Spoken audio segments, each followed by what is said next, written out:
నమస్తే welcome to news hour. నేడు మరోసారి కాంగ్రెస్ సెంట్రల్ ఎలక్షన్ కమిటీ సమావేశం కానుంది. తెలంగాణలో పెండింగ్ లో ఉన్న 4 స్థానాలకు అభ్యర్థులకు ఎంపిక చేయనుంది కమిటీ. సాయంత్రం 6 గంటలకు ఢిల్లీలో సమావేశం జరగనుంది. ఈ నేపథ్యంలో సమావేశానికి తెలంగాణ నుంచి CM Revanth Reddy, deputy CM Bhatti Vikramarka, CEC సభ్యుడు ఉత్తమ్ కుమార్ రెడ్డి హాజరు కానున్నారు. ఇప్పటికే 13 స్థానాలకు అభ్యర్థులను ప్రకటించిన కాంగ్రెస్ తాజాగా మిగిలిన 4 లోక్సభ స్థానాలకు అభ్యర్థులను ఖరారు చేయనుంది. ఖమ్మం, హైదరాబాద్, కరీంనగర్, వరంగల్ లోక్సభ అభ్యర్థులపై నేడు సీఈసీలో చర్చ జరగనుంది. ఈ రోజు రాత్రికి తెలంగాణకు సంబంధించి తుది జాబితా ప్రకటించే అవకాశం కనిపిస్తోంది.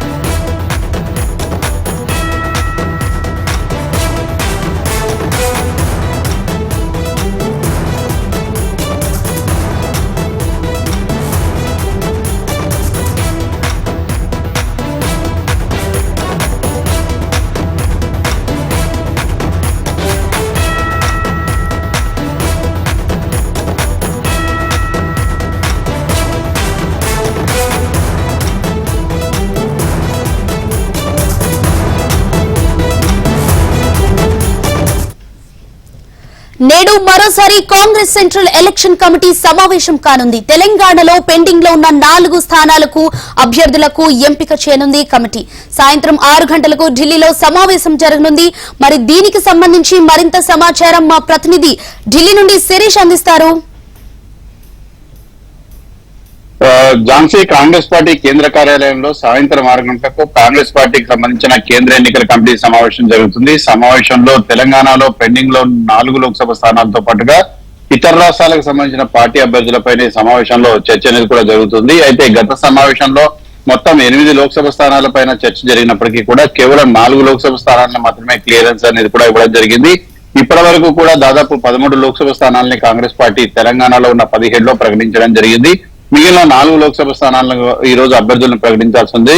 ఖమ్మం, అదేవిధంగా కరీంనగర్, వరంగల్ తో పాటుగా ముఖ్యంగా హైదరాబాద్ లోక్సభ స్థానానికి సంబంధించి కూడా అభ్యర్థుల్ని ప్రకటించాల్సి ఉంది. ఇక ఖమ్మం విషయానికి వస్తే ఖమ్మంలో త్రిముఖ పోటీ అనేది కూడా నెలకొంది.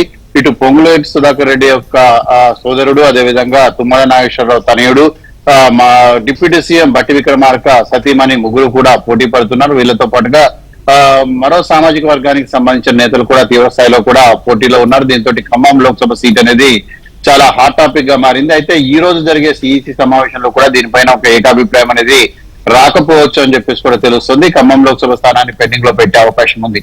ఇక కరీంనగర్ లోక్సభ స్థానం విషయానికి వస్తే కరీంనగర్ లోక్సభ స్థానం నుంచి గత అసెంబ్లీ ఎన్నికల్లో టికెట్ ఆశించిన ప్రవీణ్ రెడ్డికి ఇస్తారా, లేకపోతే వేరే ఎవరినైనా మున్నూరు కాపు సామాజిక వర్గం నుంచి వేరే ఎవరి పేరునైనా తెరపైకి తీసుకొస్తారనేది కూడా చూడాల్సి ఉంది. అక్కడ బండి సంజయ్ ప్రముఖంగా పోటీ చేస్తుండటంతో బండి సంజయ్ కి ధీటన అభ్యర్థిని నిలపాలన్న ఆలోచనలో కూడా కాంగ్రెస్ పార్టీ అధిష్టానం ఉంది.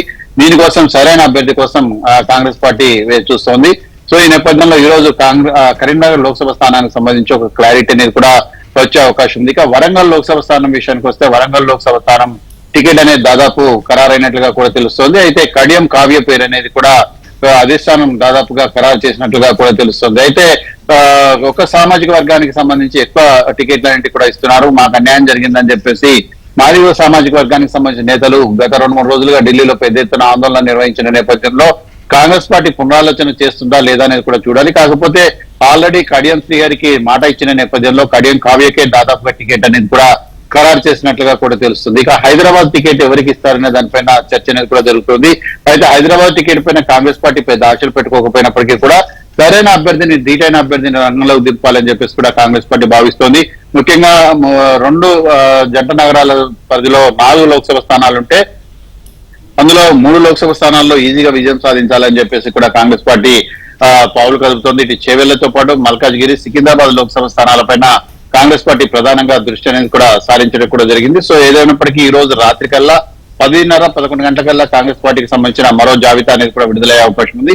ఇందులో 4 లోక్సభ స్థానాలకు సంబంధించి అభ్యర్థులను ప్రకటిస్తారా, లేదంటే కేవలం 3 స్థానాలను ప్రకటించి 1 స్థానాన్ని పెండింగ్ లో పెడతారనేది కూడా చూడాల్సి ఉంది. ఝాన్సీ.